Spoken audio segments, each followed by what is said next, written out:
ساڵتان لەبێت بینەرانی کورسات نیوز من ئاڕۆتۆفیقم لە ئەڵقەم شەوی پانۆراما پێتانگەیشتنەوە بۆ قسە و باسکردن لەسەر کورد لە هاوبەشی عێراقەوە بۆ بەشدار. هەمومان نەزانین لە دوای ڕوخانی ڕژیمی بەعەس لە ساڵی 2003 کورد و سونە و شیعە دەیانویست یعنی بەشدارێکی سەرەکی بن لە بەڕێوەبردننی عێراق لە سەرجەم دامودەستگاکانی عێراق لە بەڕێوەبردننی ئەم وڵاتەیە کە بە شێوەیەکی یەکسان لە نێوان پێکاتەکاندا بەش بێت. بەڵام ئێمە بینیمان لە ڕابردوو نە کورد نە سونە توانی بەشدارێکی ڕاستەقینە بێت لەگەڵ شیعەی باڵادەستی عێراق بۆ بەڕێوەبردننی ئەم وڵاتە. ئەوەی کە بینیمان لە قەیران لە بارودۆخی تەمومژاوی لە پێکە هەڵبژان لە پێکدادان لە نادادپەروەری لە دابەشکردنی مافەکانی سەرجەم گەلانی عێراق بە کورد و عەرەب لە نێویشیاندا سونە و شیعە. خواستی کوردەوە بۆ کە لە ڕابردوو بەشداری ڕاستەقینە بێت لە دامودەستگاکانی عێراق و لە پێکهێنانی حکوومەتی عێراق و لە بنیادنانی وڵاتی عێراق لە سەرجەم ڕووەکانەوە یاخود نەخێر کوردیش نەفەسێکی وەهای نەبوو بۆ ئەوەی کە بەشدارێکی ڕاستەقینە و کارابێت لە عێراقدا. ئەو ڕووداوانە چی بوون کە بوونە پاڵنەرێک بۆ کورد وای کرد کە پەنابەرێتە بەر ریفراندۆم. کار و کاردانەوە بوو یاخود نەخێر بەغدا هیچ دەرچەیەکی دیکەی بۆ کورد نەهێشتەوە کە لە ڕابردوودا بەشدارێکی ڕاستەقینە بێت. لێسادا کە لە سەروبەندی پێکهێنانی حکوومەتی نوێی عێراقداین و دۆخی عێراقیش زۆر ئاڵۆزە. پێکدادان و پێکا هەڵبژان لە نێوان لایەنەکان ئەگەرێکی زۆرە کە ڕوودا چونکە ماڵی شیعە بۆتە دوو بەش، بەشێکیان ئەنجامی هەڵبژاردن بە تەواوەتی ڕەت دەکەنەوە. کورد وە سونە دەیانەوێت ئەم جارە حکوومەتی نوێی عێراق کە پێک دێ بەشدارێکی سەرەکی بن و کارابن. کورد کۆمەڵێک ماف و کۆمەڵێک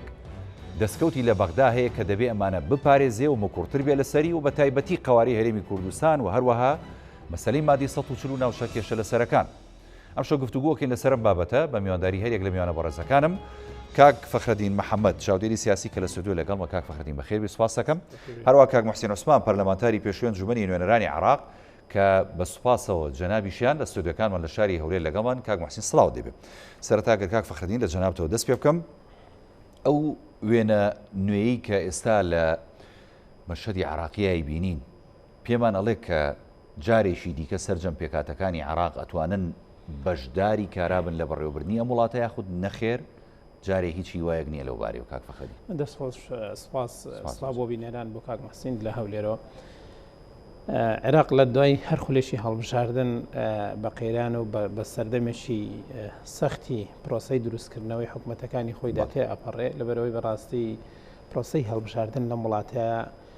دەرەنجام و بەرەنجامی کەلتورێکی دیموکراسی نیە. هێزەکان ئەوەندە لەگەڵ هەڵبژاردنان تا ئەبەنەوە و لە هەر حاڵەتێکە کە تووشی دۆڕان و شۆک بوون قبوڵی دەرەنجامەکانیان نییە. ئەوەش کە لە ئێستا لە شقامی عێراقی و بە تایبەتیش لە بەغدای ئەگوزارێ کێشەی گەورەی نێوان شیعە لەناو خۆیاندا لەسەر دەرەنجامەکانی هەڵبژاردن ڕەبتی بۆ هەیە کە لەم وڵاتی ئێمەدا هەڵبژاردن تەنها بۆ بردنەوە قبوڵە و ناو کێبڕکەی هەڵبژاردن تەنها ئەو کاتە ئاساییە کە ئەوانەی کە لە دەسەڵاتن هەمیشە براوە بن. ئەمانە کۆمەڵێک وێنە و دەرەنجامن کە پێمان ئاڵێن جارێکتر پرۆسی دروستکردنەوەی حکوومەت کارێکی قورسە و جارێکی تر پێکەوە هەڵکردنی ئەم هێزانە یان جارێکی تر مشارکی لایەنەکان بە تایبەت پێکاتەکانی کورد و سونە و شیعە لە وڵاتەیە بەڕاستی پێکەوەبوونێکی درۆزنانەیە. ئەوە پێکەوەبوونێکە چۆنەڵێ لەژێر ئەمری واقعەیەکدا کە توانای یعنی بەدیلێکی تر بەڕاستی بەدیلی دووەم بۆ پێکەوەبوون نییە. ژنا هیچێک لەم سێ پێکاتەی عێراق ناتوان لەژێر چەترێکا کۆبنەوەی بەڕاستی متمانە لەم وڵاتە پێکتر نەماوە. کاتێ شیعە باڵا دەستە بە جۆرێک سونە تەنگەتاوەکە و بە جۆرێک هەیمەنە و هێز دروستەکە لە بەرامبەر سونە ئەنگێزەیەکی پایەماڵکردن و لە ناوبردننی بۆ سونە هەیە. هۆکو بینیمان خۆی داعش لە ئەساسدا ڕاپەڕینەکانی پێش خۆپشاندانەکانی پێش دروستبوونی دەوڵەتی ئیسلامیان داعش و لە سەردەمی مالیکی بە تایبەت سەرەتا بوون بۆ بەوەی کە داعش لەناو ئەم واقعیا هەڵتۆقێ لەبەرەوەی سونە پێی وابوو نەک هەر پەراوێز دەخرێ هەیمنە و ئەنگێزەیەک هەیە بۆ لە نابردن و پایماڵکردنی بەتەواوی لەسەر زەمین و جوگرافیاکەی خۆی بۆی بەڕاستی بەرامبەر بە کوردیش ئێمە ئازانین سەرڕای و دیفاکتۆی کە لە 91 بەدواوی ئێمە هەمان بوو سەرڕای ئەو پشتیوانی کە لە دەرەوە بۆ قوارەی هەرێمی کوردستان بەتایبەت تا سنووری 93 هەیە بەڵام دیسان ئەو دەسەڵاتەی لە دوای 2023 لەگەڵ ئەوەی دەسەڵاتی 2023 لەسەر ئەرکویان بە ئەندازیاری بە جۆرێک لە جۆرەکان کورد دروست کرایەوە لە بەغداد چی کورد خاوەندی فاکتۆی بوو هێزێکی دامەزراوەی هەبوو و تەجروبەیەکی چەند ساڵی لە حکومڕانی هەبوو و کارەسمای وەکو جنابی مام جەلال و کۆمەڵێک سەرکردەی تر لە دروستکردنەوەی دەوڵەتی عێراق بە هاوکاری ئەمریکا و هاوپەیمانەکان لە بەغداد دروست کرا بە هەموو هێزی خۆی چۆ بەغدا بەڕاست ئەو کاتە کارکتەرەیان بکرە بە هێزەکانی سیاستکردن لە کوردستان لە دروستکردنەوەی دەوڵەتی عێراق لەگەڵ بوون لەگەڵ ئەوەشە لەو کاتەشە ئێمە هەرگیز ئەژەندایەکی ڕوون نیەتێکی باشمان بۆ ئەوە نەبینەوە ئەوانی تر کوردوەکو پێکێنەرێک پێکاتێکی سەرەکی هاوبەشێکی ئاساسی لە دروستکردنەوە لە دروستکردنەوەی دەوڵەتی عێراق کورد ببینن بۆی هەموو ئەمانە وامان پێڵێن پێکەوەژیان لە وڵاتە بەڕاستی کارێکی ئەستەمە و دروستکردنی سیستەمێکی دیموکرات بە تایبەت ئێمە کاکاوڕەجان ئێمە پرۆسی سیاسی لە وڵاتی ئێمە لەژێر کاریگەری چەند ڕەهەندێکە یان دروستە بیان بەڕێوەچێ ئەگەر کاریگەری ئەقلیمیەکە بە نمونە وەرگرین کە زۆرترین کاریگەری یان زۆرترین هێزی لە دروستکردن و یان جوڵاندنی کارتەکانی ناو عێراقەیە ئەم کاریگەری ئەقلیمە هەرگیز ڕێگە بەوە ناداوە هەرگیز بەو جۆرە کار ناکە کە لە عێراق ئارامی هەبێ کە لە عێراق دەوڵەتێک هەبێ گزارش لە تاوای پێکاتەکانی خەڵکی عێراقە ئەمە مەترسی گەورەیە بۆ سەر سروشتی سیاستکردن لەگەڵ وڵاتانی دەوروبەر و هێزی دومیان جەمسەری دوم لە بەڕێوەبردن و ئاراستەکردنی هێزە سیاسەکانی عێراق هۆکارە ئەقلیمی و هۆکارە دەولێکەیە دەرەچێکەیە بەداخەوە سروشتی خەڵکی ئەم منتیقەیە ئێمە وایە کاتێک کە تۆ باسی هەیمەنەی دەولی دەکەی پشگیری دەولی دەکەی هێنانی ئەزمموی دەولی دەکەی بە زۆرێک لە جۆرەکان لە دۆخی ڕەتفعلدایە کە ئەمە یەکێکە لە فاکتەرە هەرە خراپەکانی نەگۆڕانی کۆمەلگای ئەم منتیقانەی ئێمە و پێشنەکەوتنی کۆمەلگای منتیقانەی ئێمەتوی ئێمە هەرچۆنێک لێکی بدەینەوە ئەو نمونانەی کە لە ئەوروپا ئەمریکا هەیە هەموو ئەو وێنانەی کە ڕۆژانە ئێستا ئەیبینین لەسەر سنوورەکانی بیلاڕوسیا و پۆڵەندا و چۆ خەڵکی ئەم وڵاتەیە ڕایەکە بۆ چووە بۆ ئەوروپا بۆ ژێر سای سیستەمێکە کە لێەوە هەوڵ ئەدرێ یان زۆرێک پشتیوانی هەیە لێرە دروستکرێ خەڵک ئەوەی قبول نییە سیستەمەکە بێنێتە ئێرە بەڵام قبولێتی لێرەوە سەدان هزار کیلۆمەتر ئەوەیە بیانۆکەش ئەوەیە کە بە بیانووی ئارامی زیاتر و خۆشگوزەرانی زیاتر بۆیە و خەڵکە کۆچەکە بەڕاستیان خەڵکی عێراق زۆر زارتەوە خەڵکی عێراق لەگەڵ ئەوە نییە لێرانە سیستەمێک دروست بێ لەگەڵ ڕەوتێکی دیموکراسی علمانی یان مەدەنی نییە کە بیر لەوە بکاتەوەیان گوتار و دروشمەوە بێ کە پێکەوە ژیانی ڕاستەقینەی ئاشتیانە لە نێوان پێکاتەکان لە وڵاتە هەمیشە ئێمە لەگەڵ ئەو گوتاریان ئەو هێزە سیاسیان کە ئیش لەسەر تۆخکردنەوەی جیاوازەکانەکە کە گوتارێکی توندوتیژی هەیە کە ئەنگێزەی نەتەوەی و هەمیشە ینی پێکاتەکانیش ئیشیان لەسەر دابەشبوونی خۆیان کردو بەسەر لە دوای ئەم ئەمری واقعاوە ڕۆشتون بە دوای بەڕاستی دەنجی گەورە و نەڕێی گەورە ڕۆشتن هەرگیز لەگەر بیرکردنەوەی عەقلانی نین ڕەوتی دیموکراسیت لە 2023 بەنەوەی لەنەوەکان بەهێزتر بوو دەنگی دیلێرتر بوو لە ئێستا هەرچەند ئەم هەڵبژارنەی دوایی یعنی ئەوەی کە ئیش لەسەرەوە کرێ گوایە جۆرێک لە دەستبڕینی هێزە تونڕەوەکانیان وەلایەکانی کورد کردوتەوە یان بەنەوەیشتر هێزی هیتری هێناوەتە پێش کە من بۆ خۆم قەناعەتم بەوە نیە گۆڕینی بەدیلێکە بە بەدیلێکە لەوەچێ بەنەوەیشی تر لەوەچێ ئەم نییە بەس بەدیلێکە کە جیاوازێکی ئەو بەڵێ من بڕۆ ناکەم لەسەر دەستی هێزەکانی دوای 10 ئۆکتۆبەریش گۆڕانکاریەکی ئەو تۆ ڕووبدا کە توانای پێکەوە ژیانی نەتەوەکانی دەست خۆشکاک فەخرەدین دێمە خزمەت جەنابەت کاک موحسین عوسمان دووبارە ستاوت لێبێ ینی بۆ نمونە ئەوەی کاک فەخرەدین ئاماژەی پێدا ئەمە وێنە گەورەکەی کە لە عێراق هەمومانەی بینین و ئەو دۆخەیە کە سەرجەم پێکاتەکان پیاە دەگوزارێن و ئەو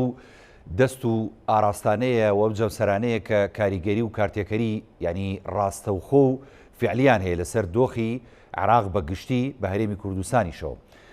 بەڵام ئەتوانم پرسیارەکەەوە ها بکەم لە جەنابەت کاک موحسین چونکە تۆ پەرلەمانتاری خولەکانی پێشووی ئەنجومەنی نوێنەرانی عێراقی و دۆخی بەغدا و بینیوە دۆخی نێوان پێکاتەکانە بینیوە ئەتوانین بڵین لە دوای ساڵی 2023ەوە باڵادەستی لایەنەکانی شیعە لە عێراق کە خۆیان بە باڵادەست و هێزی یەکەمە بینی لە عێراق توانیان نموزەجێکی جوانی دیموکراسی و حکومڕانی لە عێراق پێشکەش بکەن کە هەموو پێکاتەکان خۆیان بە بەشدار لە وڵاتەیە بزانن یاخود نەخێر پێچەوانەکەی ڕاستە بەێ لە سەرەتا زۆر سوپاس بوو ئێوە و سوپاس بوو کاک فەخرەدین کەویش بەشدارە و هەروەها بوو بینەران بەڕاستی ئێمە لەسەرتە دەبێت تەماشا بکەین کە دەوڵەت بە تەندروستی نەدامەزرا دوای هەر دام و دەستگەیەک دوای ئەوە دەوڵەت ئەو دام و دەستگا دروست دەکات ئەویش تەندروست نابن عێراق لەسەر ئەتنیکێک نەدامەزرا کە ئەتنیکێکی هاوبەش بێت لەناو پێکهاتەکانی نەتەوەیی و ئاینی و مەزەبی بەڵکو پێکهاتی ئەتنیکێکی عەرەب و عروبە و عەرەبکردن کەواتە لەناو عێراقدا کە سەرەتا دەوڵەتێکی تەندروست نەبوو لە دوای ئەوە هەرشێک بێتە پێشەوە بە تەندروستی دروست نابێتن لای ئێمە لە دیموکراتیەت یان سیستەمێکی هاوبەش یان یەکتر قبولکردن لەسەر ئاستی کومەلگا دروست نەبووە ژینگایەک دروست نەبووە کە نەتەوە پێکهاتەکان یەکتر قبول بکەن بۆ ئەوەی لەسەر ئەو پێکهاتانە کە پارتێک دروست دەبێت یان سیاسی دروست دەبێتن ئەوانش یەکتر قبول بکەن لەبەرەوە عێراق و دەوڵەتێکەوە ناوچەکە ئەم دەوڵەتانە بە زۆر دروستکراون و بە زۆر لێک دراون نەیان توانیوەشتی هاوبەش مەسەلەن هەندستانش زۆر نەتەوە و ئاینی هەیە بەڵام ئەتنیکێکی هاوبەش دروست کردووە کە بتوان پێکەوە بژین ئەمریکاژی کومەڵە نەتەوە و مەذهب و ئاین هەیە بەڵام ئەتنیکێک پیدا کردووە کە پێکەوە لێ بژین لای ئێمە ئەوشە دروست نەبووە کە ئەوە دروست نەبووە هەمیشە کورد لە بەغدا هەمووەکی بەشدار هەمووەکی ئوپۆزیسیۆن ڕەفتار لەگەڵ بەغدا دەکەن و بە هەمان شێوە بەغداش بە هەمان شێوە ڕەفتار لەگەڵ کورد دەکەن کەواتە کورد ئەگە ئێمە باسی کورد بکەین کورد پرۆژەیەکی یان بەرنمەیەکی هاوبەش نییە بۆ ئەوەی لە بەغدا چی بکرێتن کورد کەڵەکەبوونی ئەزمموی کورد بە 18 ساڵ لەگەڵ بەغدا پێداچوونەوە بە ئەزمونە نەکراوە لە کوێ کورد هەڵی کردووە لە کوێ کورد دەبا ئەو شتە بکەت ئەوان نەکەتن لەبەر ئەوە کورد هەمیشە لە خاڵی سوفە دەست پێ کردووە بە هەمان شێوە بەغدا شوای کردووە کەواتە کە نیەتی صاف نەبیت لە نێوان بەغدا و هەولێر ئانە لە نێوان کورد و بەغدا کەواتە دەر ئەنجامەکەی صاف دەرناکەوێتن چونکە ئێمە دەزانین بەغدا ناوەندێکی گرنگە دەبووە کورد زیاتر گرنگی بە بەغدا بدەن چونکە ئێمە دەزانین بەغدا ناوەندێکی گرنگە بۆ هەموو دنیا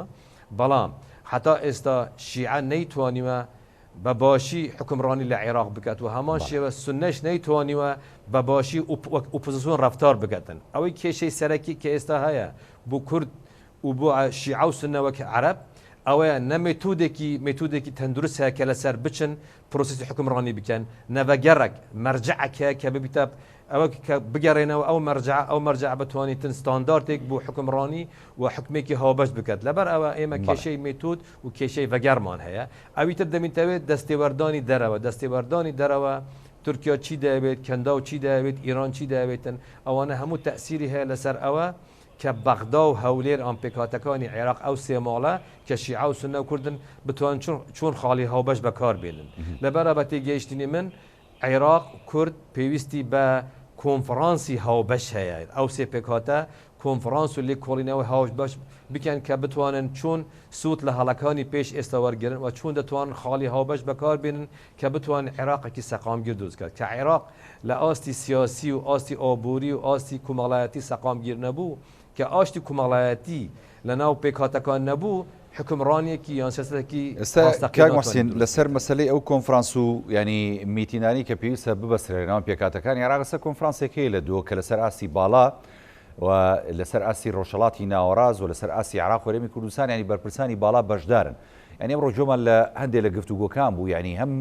لایەنی کورد هەم لایەنی شیعە هەم لایەنی سونە هەم ئەوانەی کە بەشدار بوون میوانەکان زۆر بە ڕاشکاوی دەستیان نەخسە سەر ینی برینەکان دەستیان نەخسە سەر کێشەکان بەڵام گرنگ ئەوەیە دوای هەر کۆنفرانسێک تا چەند کارەکرێت بە یعنی نەخشەڕێگەی ئەو کۆنفرانسا یاخود ڕاگەنراوی ئەو کۆنفرانسا پێ دوای سەرکردەکانی عێراق توانیویانە ئەو متمانەیە لە نێوان خۆیاندا دروست بکەن تاوەکو بتوانن جۆرێک لە پێکەوژیانی هاوبەش و بەشدار لە عێراق بخورقێنن ئێمە دەزانین لە عێراقدا کێشە گوتمان کێشەی مێتود هەیە کێشەی بەگەر هەیە وەلهەوە کێشەی ئەوەیە کە تو چۆن قانون و دەستور بەکاربێنی ئێمە شتێکیە کە پێداڵێن گرێبەست بە ناوی دەستور ئەو دەستورە گرێبەستەکە لە نێوان دەسەڵات و خەڵک بەڵام ئەتۆ کە گرنگی بە دەستور نادەی گرنگی بە قانون نادەی کەواتە ئەو گرێبەستەکە لە نێوان خەڵک و دەسەڵاتدا هەیە ئەن لە نێوان پێکهاتەکاندا هەیە ناتوانین چارەسەر بکەیت لەبەرەوە ئەوەی کە ئێستا دەکرێتن لە دهۆک ئەن لە شوێنەکانی تر زیاتر شتی ڕووکەشینە ئەو شتینە کە لەسەر خاڵی بنەرەتی قسە بکەن و ئەوانەی کە جێبەجێ ناکەن ئەو نەخشە ڕێگایە کە دادەڕژرێت کە جێبەجێ نەکرا کێ دێت محاسبە دەکات کە کێلا ئەو شتە جێبەجێ نەکرا کەواتە ئەتو مادەم ڤەگەرت نییە مادەم مەیتودت نییە مادەم لەسەر دەستوری عێراق حرەکە ناکەی کەواتە هەر شە قسە دەکەی لە دەرەوەی ڕووکەشی و لە دەرەوەی مەدیا ئانژی میدیا دەرباس نابێتن لەبەرەوە ئەوەی ئێمە دەکەین ئەوەیە کە بە خەڵک دەڵێن ئێمە دیالوگ دەکەین ئێمە لەسەر خاڵی هاوبەشەکە قسە دەکەن بەڵام جێبەجێ نەکرێت کە جێبەجێ نەکرێتن جۆرێک لە بێزاری جۆرێک لە بێ باوەری لە نێوان خەڵک و دەسەڵاتە دروست دەبێتن لەبەرەوە بێباوەریەک هەیە لە نێوان کورد و شیعەدا یانجی لە ناو شیعە و سنەدا شیعە نەیانتوانێت کۆک بن لەسەر خاڵی هاوبەش سنەش نەیانتوانیوە کوردش نەیانتوانیوە ئێکە لە ناو ماڵی خۆتدا ئەتو لەسەر خاڵی هاوبەش کۆک نەبی تو ناتوانین لەگەن ئەوی بەرامبەریش کۆک بی کەواتە لە تو ناو ماڵی خۆدا یەکگرتنێک نییە مێتودێک و بەرنامەیەک بۆ یەکگرتنت نییە بۆ ئەو بچە بەغدا لەگەل ئەو یەکگرتنە یەکگرتنێکی تر دروستکەی یعنی کورد لە ناو خۆیدا کێشەی هەیە سنەژی هەیە شیعەش هەیە و لە دەوروبەریش دەستێوەردان هەیە کە چۆن ئەو ئەواز عشێلیکەن ئێمە دەزانین ئێستا پرۆژێکی گەورە هەیە بۆ ڕۆژهەلات بۆ ڕۆژهەلاتی گەورە کە ڕۆژهەلاتی گەورە ئەو پرۆژەیە لە 2004 بۆشی کوڕ ئەم پرۆژە پێشکەش کردووە کە لە ڕۆژهەلاتی ناوین چون دەوڵەتی گەورە گچکە بکردووە چون دەوڵەتی گچکەش گەورە بکرێتن ئەمە ئەم پرۆژە ئەوە دەکرێتن ئێمە دەبێت کورد بە تایبەتی تەماشای ئەوە بکەین دوای پرۆژەی ڕۆژهەلاتی ناوەڕاست کورد ڕۆلی چی دەبێت دەوری چی دەبێتن و دوای قۆناغی کۆرۆنا کورد دەتوانێت چی بکەن لە ناو ماڵی کووردا و لەگەل بەغداش دەتوانین چی بکەن بەڵام بەداخەوە حتا ئێستا خواندنی جددی نییە کۆنفرانسی جددی نییە کۆنفرانس و خواندنی جددی وەکی هەمیشە ڕیفراندومێکی بەردەوامە بوو کورد کە هەمیشە لەگەل بەغدا چی بکەن یعنی پێویستە لە دوای هەموو خۆلێکی پەرلەمان دانیشتنێک هەبێت کۆنفرانسێک هەبێت کورد ئەم 4 ساڵ لە بەغدا چی کرد هەڵا چی بوو دەتوانێت چی دووبارە نەکەێتن بەڵام بەداخەوە حتا ئێستا ئەوشتە نەبووە کە نەکراوە بەداخەوە حتا ئێستا نەکراوە ووا دیارەش ناکەتن خۆ دەبووە مەسەلەن ئێستا زانکۆکانی کوردستان دام و دەستگا پەیمانگا دەبێت شتێکی تایبەت لە هەولێر هەبان لە کوردستان هەبات تایبەت بە لەگەڵ بەغدا بۆشیکردنەوە لەگەڵ بەغدا چی بکرێت چی نەکرێتن ئێمە زیاتر شەر لەسەر پۆست دەکەین لەسەر ئەوە کەی زیاتر پۆستی هەیە شەر لەسەر ئەوە ناکەین کورد چەند لەو ئەزمونە سوود وەردەگرێت خەڵکی کوردستان چۆن دەتوانێتن مادەی 140 ئەو مەسلەی نەوت مەسلەی موچە مەسلەی یعنی بێ باوەریەک دروست بووە لە نێوان کورددا لە نێوان لەگەڵ بەغدادا دەست خۆشاک مەحسین دێمەوە خزمەت جەنابەت سوپاس دەکەم کاک فەخرەدینانی ئەوەی کە کاک محسین ئاماژەی پێدا خۆ دروستە ینی بۆ کورد لە دوای هەر 4 ساڵێک حکومڕانی لە بەغدا کە دەگەڕێتەوە ینی بۆ کۆڕ و کۆبوونەوەیەک ناکە بۆ هەڵسەنگاندنێک ناکە بۆ بەشداری خۆی یاخود ئەزمموی خۆی لە حکومڕانی لە عێراقدا و ئەو داواکاریانەی کە لە مادە دەستوریەکانی عێراقدا بۆ مافی کورد چەسپیوە بزانێ بە دوواداچوونی وکات تا چەند جێبەجێ کراوە یاخود تا چەند بەغدا مقەسیر بووە بەرامبەر بە داواکانی هەرێمی کوردستان دوجاری ژیانیەوەی کە هەیە وەکو کاک مەحسین ژاماژەی پێدا کورد جارێ متمانی لە ناو خۆیان دروست نەکردوویتە چۆن ئەتوانێت ڕوبەڕووی هەموو کێشەی بێت کورد ئەتوانێت متوانە دروستکار لەم خولەیە ئەتوانێت ماڵی خۆی ڕێک بخاتەوە ئەگەر بە ڕێکخراوی چینە بەغدا ئێمە بینە بەشدارێکی کارا لەوێ خۆی پرۆسی حکومڕانیکردن ئەگەر بۆ یەک نەتەوە ینی وڵاتێکی مرکزی یەک نەتەوەیش بێت لە 4 ساڵی حکومڕانیکردن پێویستە هێزە سیاسەکان کە ئەبنەوە و ئەو بەرنمەی کە تەقدیمێکن لەسەر بنەمای ئەو بەرنمەیە کە دەنگ دێنن و دوای 4 ساڵەکە پێویستەوە یان لە ناوەندی 4 ساڵەکەیە پێویستە بڵێن خەڵکی دەنگدەری ئێمە ئەو وڵات ئەو خەڵکی کە لە چوارچەوەی ئەم سیستەمە سیاسیاژ ئێمە ئەنتۆنیمان ئەوەندێ بەرنمەکەمان جێبەجێکەین ئەوەندەمان جێبەجێ نەکرەوە ئەمە گرفتەکانن ئەمە ئاسانکاریەکانن ئەمە لە وڵاتێکە ئەکرێزە سیاسەکانی لەسەر بنەمای بەڕاستی چۆناڵێ لەسەر بنەمایکی دروست کرابێتن و بڕوان بە پرۆسی حکومڕانی و دیموکراسیەت و جێگۆڕکەکردن هەبێت چی ئەمە من وەکوتم بەڕاستی ئەم هێزانەی ئێمە بڕوان بە دۆڕان نییە و بۆ ئەو نەهاتووە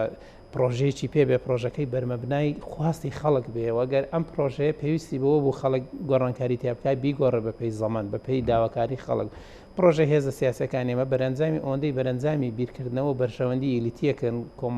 کەمینەیەکی کەمن یان لە دەرەوە ئاراستاکردن کەمتر لەوە هەڵقڵاو و زادەی ڕێو بۆچوون و ئیرادەی خەڵکی پێ دوایە کوردیشدا بەژووی بەسەر جەم سەرانی کە ئاماژت ئەمە گومانیتیانی ئێمە بەڕاستی ئێمە جیاوازێکمان هەیە لەگەڵ مەسەڵەن شیعە و سونە لە عێراقات شی بەنەتیجە سونە کۆمەڵێک پشتیوانی لە دەرەوە دەکرێت و بەشێکی ئەساسی خاچی عێراق و دەوڵەت و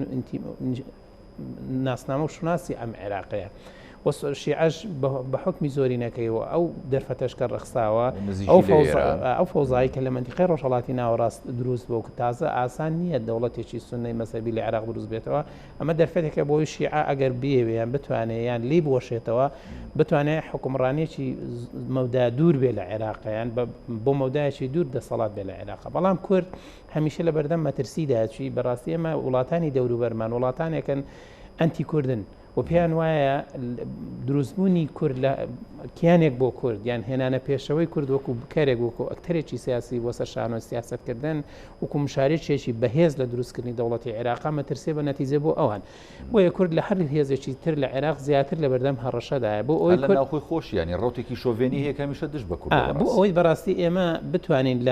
لە پرۆسی سیاسی عێراق بەهێز بین ئەکتەرێکی بەهێز بکارێکی بەهێز بین گرنتیمانەوەی هەرێمەکەمان بکەین ئێمە ئەبێت لە بەغدا بەهێز بین چۆن ئەتوانین لە بەغدا بەهێز بین ئابڕاستی بێ لێرە پلانمان هەبین وەکوتم کورد هەمیشە لە بەردەم مەترسیایە هێزە سیاسەکانی کوردستان جیان لە شیع و سونابێ بیر لەوە بکەنەوە چۆن بتوانن ئاوێزانی خواست و داواکاریەکانی خەڵکی کوردستان بن و ئەوەی ئەساس و ئوسوسە بۆ ئەوەی هەرێمی کوردستان بەهێز بێ بەقوت بێ و بەڕاستی بتوانن نوێنەرایەتی ڕاستەقینەی کۆمەلگای کوردی بکەن لە بەغدا و دیسان سێکتەرێکی یان پێگەیەکی یان سترکتۆرێکی بەهێز بن لە پرۆسی حکومڕانی لە بەغدا نمونەیەکی جوان بن ئەگەر شیعەیەک سونەیەک عەرەبێکی تریش لە کەیسێکی گەندەڵی یان کەمترخەمیەک یان ئینتیمایەکی مەسەبی و تایفی هەبوو هەرگیز نابێت کورد ئەمە بکە لەبەرەوەی ئێمە بە بەردەوام لە بەردەم نەشتەری هەم ڕخنەداین هەمیش لە بەردەم مەترسی لە ناوچوونان ئەمە وامان لێ دەکای ئەمە زیاتر پابند بین بە یاسا بە دەستورە و کامەسین باسی کرد دەستوری عێراقێکێکە لە دەستورە مەدەنی دیموکراسیەکانی ڕۆژهەڵاتی خۆشمان ڕۆڵێکی سەرەکیمان بەهۆی چیەوە ئەم دەستورە باشە هەیە بەهۆی ئەو کارکتەرە بەهێزانەی لە ناو پرۆسی نووسینەوەی دەستوردا بوونا و هێزێکی گەورەی وەکو ئەمریکا یەکێک بۆ لە ئەگەر لە بکەرە ئاساسیەکان لە پرۆسی بنیانان و نووسینەوەی دەستوریش بەشدارنەوەی ڕقیبێکی ئاساسی بووە ئەمە هەیە کردوم دەستورە باشە بێت کە ئێستا نیەتێکەیە بۆ گۆڕنیام دەستورە کە گوترێت کابینەی ئایندە کابینەی گۆڕانکاریە لە دەستور بۆیە کورد بۆ ئەوەی بەباشی بەهێز بمێنێتەوە و یەکێکی تر لە فاکتەرەکان لەو فاکتەرانەی کە پێویستەکە کورد ناوماڵی خۆی یەکخا و سەرکردایەتەکەی نوێنەرایەتەکەی باشی کۆمەلگای کوردی بکە ئەوەی کە ئێمە هێزە دیموکراسیەکان لە دنیا پشتیوانی من هیچ هێزێکی شۆڤینی و هیچ هێژێکی قەومی و مەسهبگەری لە ناوچەکە و لە دنیاشە پشتگیری پرۆس یعنی دۆزی کوردنیی دۆزی کورد پێشکەوتنی دۆزی کورد بانەوەی کورد لەسەر پێکانی خۆی پەیوەستە بە چەکەرەکردن و بەهێزبوونی پرۆسی دیموکراسی لە عێراق ئێمە و ئەنتی دیموکراسی ئێمە و دیکتاتۆریەت ئێمە و مەسهبگەرایی پێکەوە یەک ناگرینەوە دۆزی کورد پێشکەوتنی بەهێزی کورد پەیوەستە بە باباتی دیموکراسی لە عێراقەوە ئەوەی دیموکراسیش لە هەرێمی کوردستانی چکە بەڕاستی ینی بۆیە ئێمە لە ناو خۆ دیموکراسی نەبین چۆن ئەتوانین دەوڵەتەکان پشتیوانمانەکان ینی پێشتر ینی دیموکراسیەکی باشە ئێمە ئەگەر لە ناو خۆمانە دیموکراسیت نەبین ئەگەر لە ناو خۆمانە پرۆژەیەکی نیشتیمانی نەتەوەی ئینسانیمان بۆ کورد نەبێت بۆ کوردستانیانی ناو هەرێمی کوردستان نەبێ ناتوانین لە عێراقدا پشتیوانی لە ڕەوتی دیموکراسیت بکەین ئەو کاتە دەبین بە بەشێک یان بکارێکی ئاساسی یان زوڵەیەکی ئاساسی بۆ دیموکراسی لە عێراق کە خۆمان دیموکراسی باشە کاگەی فەخەدی منەمەیەک پرسیار بکەم بۆ نمونە لەگەڵ کاک موحسین شاباسی ئەو کۆڕ و کۆبوونەوە و ئەو نزیکبوونەوەمان کرد کە ئێستا لە نێوان لایەنە سیاسیەکانەکرێت لە کۆڕبەندەکانە لە کۆنفرانسەکانە بە بەشداری بۆ نمونە وڵاتانی دەرەوە بەڵام ینی کورد بۆ لە ناوخۆی خۆی جۆرەها کۆنفرانسەیە کە ڕێکی بخا بۆ نزیکردنەوەی لایەنە سیاسیەکان نایکە یعنی جۆرەها ینی کۆڕبەندی گەورە هەیە کە پێویستە لە هەرێمی کوردستانە ڕێک بخرێن نەکراوە هۆکارێکی چیەکەمانە ناکرێ بەڕاستی خۆی یەکێ لە نوکتە سیاسەکان ئەوەیە ئەڵێ عێراق خەریکی ئەوەیە ئەمریکا و ئێران بگەنێتە یەک و پێکی وە بیان گوزێنێ بەڵام هەرکی ئەرگیز خەریکی ئەوە نییە پێکاتە ناکۆکانی ئەم وڵاتە پێکەوە دابنیشێنێ و پێکەوە گفتوگۆ بکەن و بگەنە یەکتری و کوردیش سەردەمێکی زۆر خەریکی ئەوە بوو سونە و شیعە وڵاتە پێکەوە کۆبکاتەوە و ڕێکیان خا بەس هەرگیز خەریکی ئەو نەبوو لە ناوخۆی خۆی ڕێکخاتەوە ئەمە پەیوەستە بەوەی کە فعلەن هێزە سیاسەکان زادە و دەرهاویشتەی ناوهەناوی کۆمەڵگەکانی خۆیان نین خەمی کۆمەڵگەکانی خۆیان هەڵنەگرتووە ئەگەر ئێمە خەمی کۆمەڵگەکەی خۆمان هەڵگرێت تعبیر لە کێشە و مەشاکیل و خواستی خەڵک بکەین دەبێ بین سەرەتا کێشەکانی خۆمان حەلکەین ینی پێویستە ئێستا لەم سەردەمێک ئێمە چاوەڕێن شیعەکان لە ناو خۆیانەیە ڕێکەوەن بەرەی ناڕازی و سەدرریەکان کە بە نەتیجە سەرۆگۆزیرێک کاندیدێک تەقدیمی مەسەرەن پەرلەمان و هێزە سیاسەکانی تر بکەن ئەبێ کوردستانی هێزە کوردستانەکان هەموو براوەکان پێکەوە و ئەوانی ترش لە چوارچێوەی چەندین کۆنفرانس و کۆنگرە و دیالۆگی ڕاستەوخۆ و ئاشکرا بۆ خەڵکی کوردستان بێن ڕۆژانە دانیشتن بکەن بە چ مەشروعێکەوە ئەچن بۆ بەغدا و کام کارکتەر کام کەس کاندی دەکەن بۆ پۆستی سەرۆکی کۆمارچی خەڵک وڵا پۆستەکان گرنگ نین پۆستەکان زۆر گرنگن تۆ لە ڕێگای پۆستەکانتەوە بەشداری هەمیشە ڕخنە لە کورد ژیراوە لە شەڕی پۆسی کردووە لە باش ئەمەیان ئاخر تۆ ئەزانیتە حکوومەت کە تشکیلەکرێت لە سەرۆکی کۆمارە و سەرۆکی پەرلەمان و کابینە وەزاریەکە هەموو ئەژەندایەک هەموو هەرچی ناوێنەی بوو جارتی ناوێنێت کێشەی ناوچەی جێناوە کۆکەرتی ناوێنەی جێبەجێکردنی یاسا و دەستور هەمووی پێیوەستە بە بەکایەکانی حکومڕانی و کایەکانی حکومڕانی هەر خەڵکی تیا دەست بەکارە بۆیە لایەنە کوردستانیەکان پێویستە دابنیشن بەیەکەوە زۆر بەڕوونی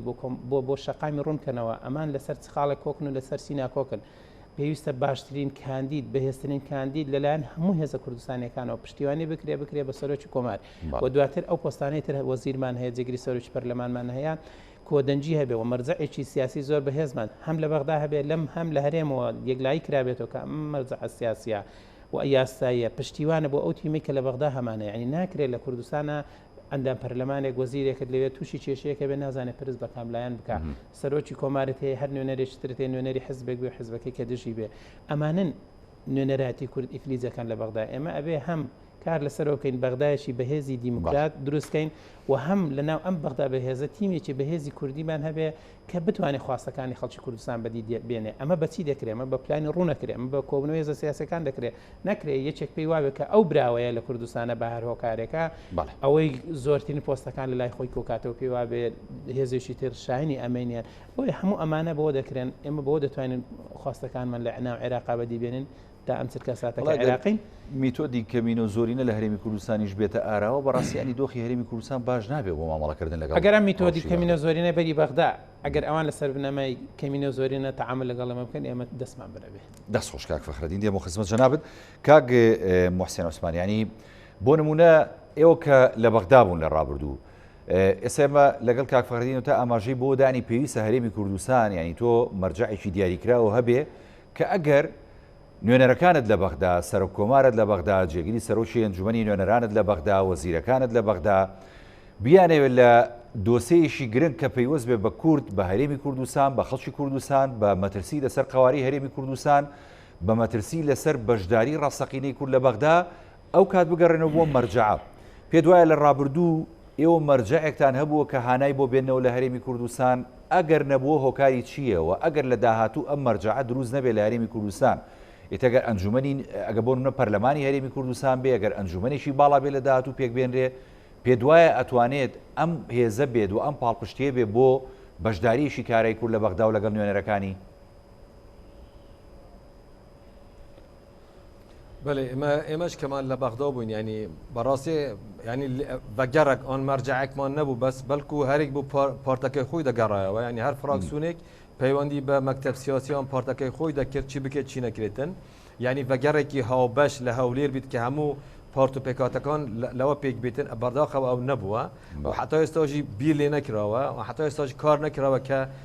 بەگەڕێک لە هەولێر دروستکردن بۆ هەموو سەفیرەکان وەزیرەکان ئەندام پەرلەمانەکان بەڕێوەری گشتەکان کە لە بەغدان حتا ئێستا ئەو کارە نەکراوە چونکە دەبێتن کورد بیر لەوە بکەن جارێ لەناو کوردستاندا بیر لە دام و دەستگای حکمڕانی دام و دەستگای بکەن بۆ ئەوی بتوانیتن بە هەمان شێوە بچتە بەغداش بەڵام ئێمە دەبینین پارتە کوردەکان هەرێک بە شێوەیەک شاندێک دەنێتە بەغدا ئەمەش بەغدا دەزانێتن کە کورد ناوماڵی کورد ماڵێکی کۆکنە مالێکی یەکگرتو نییە ئەو خاڵێکی لاوازە بە بەغدا کە چوون ماملە لەگەڵ هەولێر ئان لەگەڵ کورد بکاتن لەبەرەوە کورد سوودی لە ئەزمموی پێنج خوڵی حتا ئێستا کە لە بەغدا هەبە ئەو ئەزمونە کەڵەکەبوونی ئەو ئەزمونە بەرهەمێک نەهاتووە کە کورد چوون ڕفتار لەگەڵ بەغدا بکات و هەروەها ئێمە کە لەسەر ئاستی پەرلەمان و لەسەر ئاستی پوستی بەغداش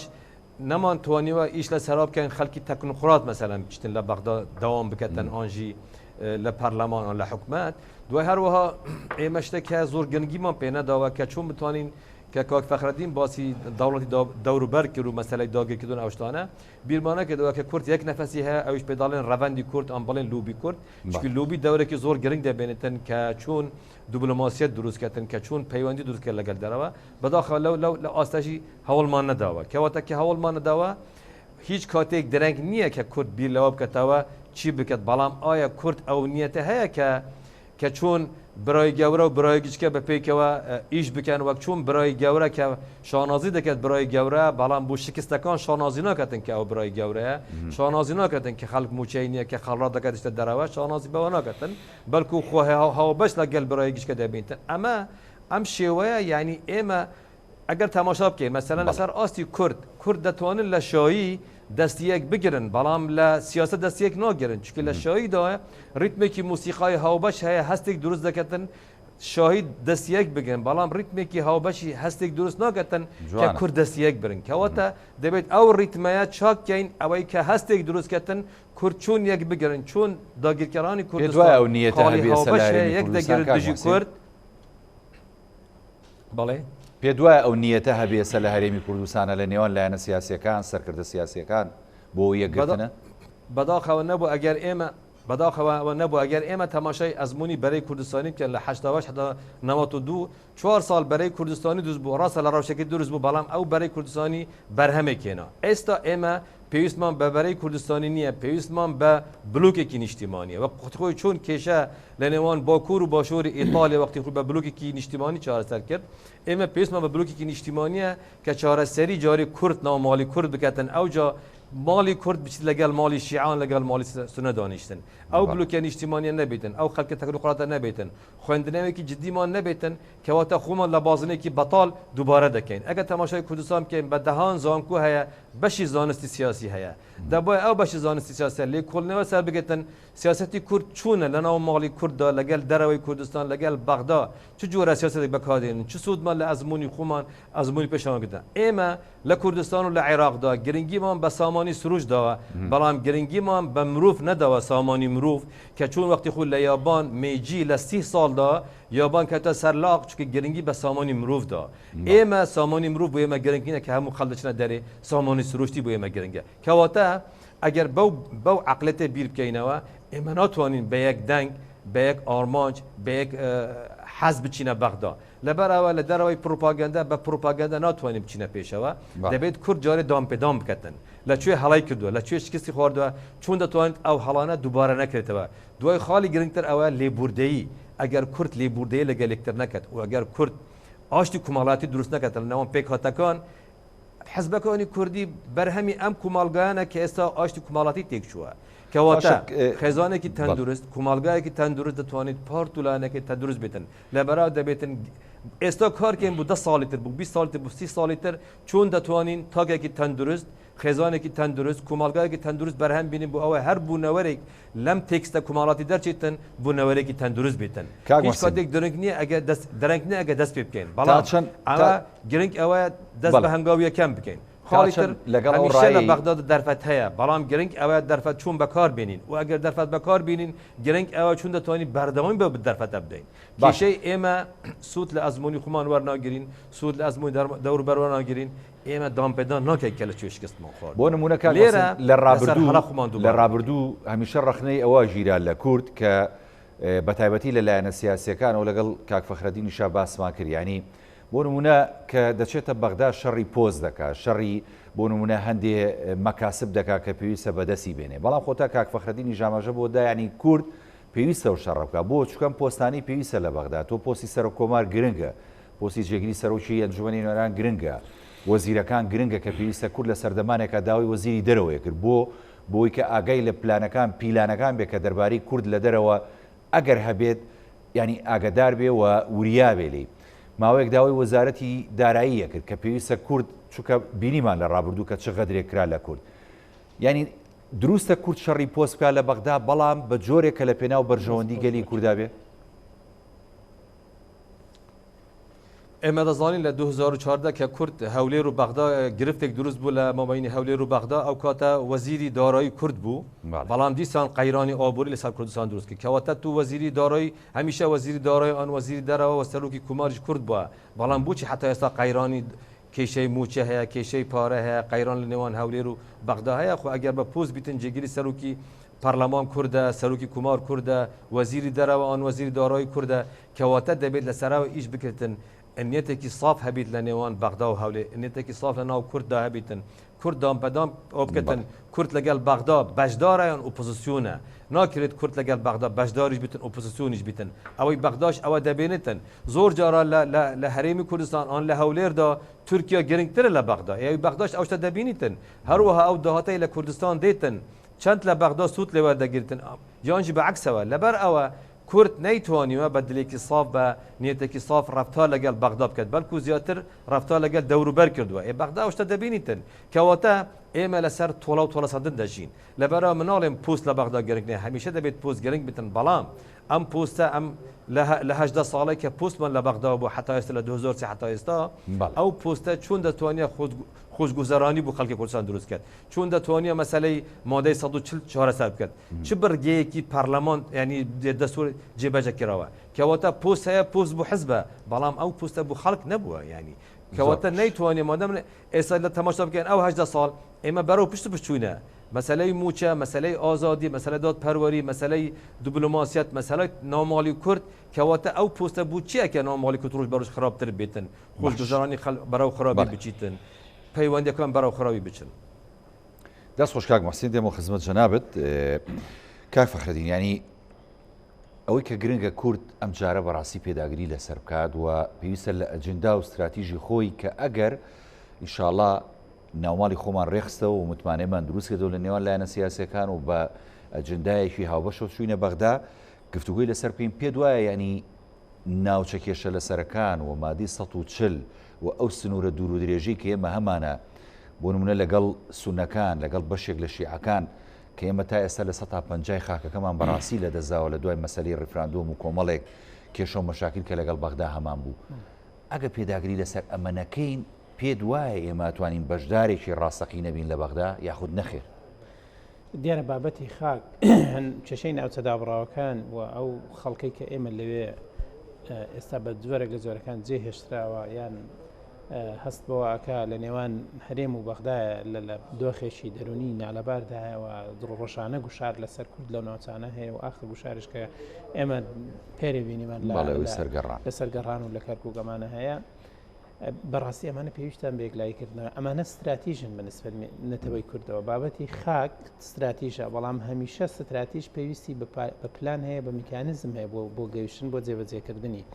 ئێمە بۆی خاک بجێڕنەوە پێویستمان بە میکانیزم هەیە پێویستمان بە پلان و تکتیکەیە چۆن نتوانین ئەم تکتیکە بێ جێبەجێ بکەین و استراتیژەکانمانی پێبێنێنەدی ئەوەیە کە تۆ بڕاستی لێرەوە کە ئەڕووی بۆ بەغدا کە سەردەمی دروستکردنی کابینێکی ترە خۆمان نەزانین عێراق ئێستا لەو پەڕی لاوازی و پەرتەوازەیدایە سنوشی ئەپێ کۆمەتمانیان نێشی لە نەم خۆی لە فەوزا و شێشێکی گەورەدایە کورد لەم دۆخەیە بتوانێت یەک پرۆژەی معقولی کۆنکریتی هاوبەشی هەبێ و ئەو تیمەی ئەینێرێ مجارشتر ئەڵێم پۆستەکان لە بەغدا زۆر گرنگن بۆ ئێمە لە مدیرە عامێکەوە لە وەزیرێکەوە لە یەک کارمەندی وەسیتی ناو دەستگاکانی حکوومەتەوە ئێمە بتوانین ئەوەی حسەی خۆمانە وەریگرن و پڕیکەینەوە بەڵام بۆ موچەوەگرتنی چۆن ئەدای ئەو پۆستانە ئەکەی کێشەی ئێمە ئەوەیە ئێمە پۆستێکمان لە بەغداوەگرتە ئەوەندەی نوێنەرایەتی حزبێکی کردووە یان مەسەلەن زۆر جار هەیە گروپێکی کردویان بۆ پۆست و بۆ پارە لەوێ بۆ کەمتر نوێنەرایەتی قەزەی نێتەوەیەکی کردووە ئەگەر ئێمە لێرانە بە بەرنامەوە ئەم تیمە بنێرین بۆ بەغدا بۆ ئەوی نوێنەراتی قەزەی کوردکان ئەم نوێنەرانە میکانیزمن ئالێتن بۆچی بۆ هێنانە دی ئامانجەکەمان کە جێڕانەوەی خاکە خۆ ئەم خاکە ئەگەر کورد لەوێ نەبێت چی بۆتە گەڕێنێتەوە من زۆرم پێسێرە خەڵک پۆستۆن دەبە سوچی ببینێت تۆ بەغدا مەسئولە لە چارەسەرکردنی کێشەکانی نێوان هەرێم و بەغدا مەسئولە لە جێبەجێکردنی مادەی 140 بە هەر نەوعێکا بێت ئەم مادەی 140 چێ بەجێبەجێ دەکات ئەگەر گرفتێ لە سەرگەڕان و لە داخۆق دروستە بێ ئەگەر پەرلەمانتار نەبێ بێتە نێوانیانەوە نەچێ گوشار بک و خەڵک نێنتە سەرخات ئەگەر تۆ نوێنەرەکانی کورد لە کەرکووک هەمووی عەرەبێ چۆن خەڵک دەچێت لە سەرگەڕان دیفاع لە کوردەکە بۆی بەڕاستی پۆستەکان گرنگن بەڵام پۆست دەبێ ئامانجی لە پشتەوە بێ بۆ دەبێ میکانزمێن بێ ئەلێتێ بۆ چارەسەرکردن و مهێنانەدی ئامانج و قەزیەکی گەورە ئێمە بەڕاستی و کاتە ئەتوانین لە حکوومەتی ئایندەی عێراقا مەکسەب بەدەستبێنن مەکسەبی نەتەوەیی دیسان ئاڵێم لە ڕێگای پۆستەکانمانەوە بە ئامانجێکی کۆنکریتی نەتەوەی بڕۆین تا ئەم دقەیە تا ئەم چرکە ساتە من زۆر گەشت بینیم و پێم وانێ لە کوردستانە ئەو ناوەندە هاوبەشە هەبێ و ئەو چەترە کۆکەرەوەی هەبێ من بەڕاستی ئەمە شتێک بڵم خەڵک هەیە مەسەرەن حزبی سیاسی هەیە ئێستا شانازی بە گەورەبوونی خۆیەوەکە گەورەبوونی حزبی سیاسی بەڕاستی یان کەسێک پێی وابێ لە سەردەمی ئەوە حزبەکەی گەورە بووە بەڵام قەزینێتەوەکەی پوکاوەتەوە تاچینێتەوەکەی تاک لەسەر ئەرزی وڵاتەکەی ئەو لەژێر سای حکومڕانەکەی ئەو ئینتیمای بۆ خاکەکەی خۆی نماوە و پێی وایە سیقی بەدەسەڵاتەکەی نماوە ئەو هەرێمەی خوێنی بۆی ڕشاندۆ پێی وایە ئەمڕۆ نوێنەراتی ئەو ناکە ئەم حیزبە هەرچەنێ گەورە بێت لە ناوڕەکدا شتێکی بۆش و بەتاڵە لەبەرەوەی گەورەی لەوەدایە تۆ ئینتیما یان خۆشەویستی بۆ تاکەکانە بجێڕەوە ببی بە جێمتمانەی کۆمەلگاکەت ئەو کاتە سەرکردەیە گەورەیە کە زۆرترین ئینتیمای غێری حزبەکەشی بۆ خۆی مسۆگەرکە و خەڵک پێی وایە ئەو تاکەی کە لەسەرەوەی دەسەڵاتە ئەوە فعلا نوێنەراتی نێتەوە ئەکانەکی حزب دوجار هەر گەورەیش لە گیانفیدایی و قوربانیدان ئەمە دو پامی خۆت بگەین لەماوە یە خولەکە بۆ یە خولەی شما بێمەکە دیارە عێراق ئێستا لەو پەڕی دۆخی خراپیدایە ئەوانەی کە لەم فترانەی ڕابردوودا ڕویاندەکە ئێستا خەڵک لەسەر شەقامەوە پێیان وایە ئەم کۆمیسیۆنە فاشلەوە پێیان وایە هەڵبژاردن بۆ خۆی سەختەکاری بۆ هەڵبژار دووبارە بەدەست ئەژمارکردنەوە دیسان فەشەلە ئەمانە کۆمەڵی هێما و سەرەتان بۆی ئەم وڵاتە لە بەدەست کۆمەڵی سیاسی بێ ئینتیما بۆ وڵاتەکەی خۆیان لە بەردەم قەیرانی گەورەدایە کورد پێویستە وریابێ ئەگەر عێراق هەڵتەکە هەڵوەشایە کە من پێمانی هەڵوەشێتەوە ئێمە بەدیلێکی حازر بەدەستی کۆنکریتی نێتەوەیمان هەبێ بۆ هەم خاوەندارەتیکردن لە هەرێم پێش 1993 هەم خاوەندارەتیکردن لە ناوچە دابڕاوەکان و ئەگەر عێراق دروست بووە تیمێکی بەهێزی کارامەمان هەبێت کە نوێنەراتی قەزی کوردوکە لە باشووری کوردستان عێراق بۆ ئێمە گرنگە بەڵێ کاک محسین عوسمان جەنابیشت لە ماوەی یە خولەکە دو سەرنج و پەیامی خۆبگەینی سوپاس دەکەم. بەێ گەلێک سوپاس ئەوەی کێشەی کورد ئەوەیە کورد ڕاستە بوو بەغدا خەونی هەیە بەڵام کورد هیچ پرۆژێکی کۆنکرێتینە لەگەڵ بەغدا و هەروە کورد چاوی لەوەیە بەغدا لاواز بیتن بەڵام چاوی ئیش لەوە ناکات کە خۆی بەهێز بیتن لەبەرەوە کورد ئەوروو قەیرانی کورد ئەوەیە کورد دروشمی نەمایە کورد ئامانجی نەمایە لەبەرەوە دەبێت کورد یەکەم جار پرۆژەیەک هەبیت بەغدا و یەکەم جار دروشمی هەبیتن یەکەم جا یەک بگریتن حتا کورد نەیتوانێت یەک بگریت یعنی ئەحمەدی خانی پێش 129 ساڵ دەڵێتن گەردی مەهبوونەوەی اتفاقێک ئێمەش هاتین هەمان دروشم ئەمر بەکاردێنین لەبەرەوە کورد ئەگەر بێوێتن لە بەغدا بەهێز بیتن دەبێت ناوماڵی کورد بەهێز بیتن دەبێت یەکگرتنەک هەبیتن یەکگرتن نەبیتن کورد ناتوانێتن هیچ پرۆژەیەک بۆ بەغدا هەبیتن لەبەرەوە خاڵی دوای ئەخیر ئەوە دەڵێم چکە زۆر باس لەسەر دەکرێتن گۆڕین دەستور لە دەستوری عێراقیدا ئەوە ئەگەر سێ پارێزگا دژی ریفراندومی گۆڕنی دەستور بوەستن دەستور نایتە گۆڕین دەستور بە پێی حەزی کورد و شیعەت دروست بووە دەستور بەهێز دەگۆڕێت بەڵام بەدەنگدان ناگۆڕێتن خاڵی تر گرنگ ئەوەیە کورد بیر لە پرۆژەیەکە پرۆژەیەکی نەتەوەیی کە خەڵکێکی هاوبەشە بیتن کورد هەوڵ نادەتن بەڕێگەی خزمەتەوە حزبەکەی خۆی بەهێز بکات بەڕێگەی پروپاگەندە دەیەوێت حزبەکەی خۆی بەهێز بکەن لەبەرەوە لە قەیرانێک دەدەژین. زۆر سپاس بۆ برای بەڕێزمان کاک محسین عوسمان پەرلەمانتاری پێشووی ئەنجومەنی نوێنەرانی عێراق ڕاستەخۆ لە سودەکانمان لە شاری هەولێر لەگەڵمان بووی سپاس دەکەم سپاس بۆ کاک فەخرەدین محەممەد چاودێری سیاسی کە لە سودی سلێمانی لەگەڵمان بڵێ بینەرانی بەڕێز ئەڵقێم شەوی پانۆراماتان پێشکەش کرا میشە ساغ و تەندروست باش خواتان لەگەڵ